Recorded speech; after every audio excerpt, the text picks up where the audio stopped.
అరే ఇక్కడైతే మన వాళ్ళు ఇట్లీ స్టార్ట్ చేసారు. రూమ్ లో ఉన్నారని అనుకుంటున్నాను. నేనైతే రూమ్ లో ఉన్నాడా? ఓకే రూమ్ లోనే ఉన్నాడు. ల్యాండ్ మ్యాన్ అయితే చెప్తున్నాడు. మనం అయితే ఫుల్ డ్యామేజ్ ఇచ్చేసినాం. ఒక్క కొంచెం అంటే నాకైనా ఓకే మనం పైకి అయితే వెళ్ళిపోదాం. పై నుంచి కింద కూర్చుంటే వెళ్ళిపోతాం. అరే ఒక్కొక్కని కాదు షేర్ ఖాన్ 100 మంది ఒకేసారి వచ్చినా నేను చంపేస్తా. ఏం మాట్లాడుతున్నావురా?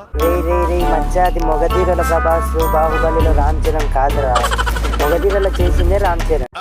అంటే అది ఓకే ఇక్కడికైతే అల్టిమేట్ వచ్చేసింది. నేనైతే నాకు చేసేసినాం. ఓకే ఫుల్ కిల్ చేసుకుందాం. మళ్ళీ ఎవరైనా ఫుల్ కిల్ చేసుకుపోతాడు. అది ఎట్లీస్ట్ అయిపోయి అంటే ఇలా టీం అంతా కంప్లీట్ అయినట్టుంది. ఓకే మనం ఒక టీం ని వైప్ అవుట్ చేసేసినాం. ఓకే మనం ఇంకో ఇట్లీస్ట్ చేసేద్దాం. ఇక్కడికి వచ్చి మిషన్ దగ్గరికి అయితే వచ్చేసినాం మనం. ఓకే మనం అయితే ఇట్లీస్ట్ చేసేసినాం. పైకి వెళ్తే అరే ఒకటి అరే యార్ నాకు కొంచెం ఓకే కంప్లీట్.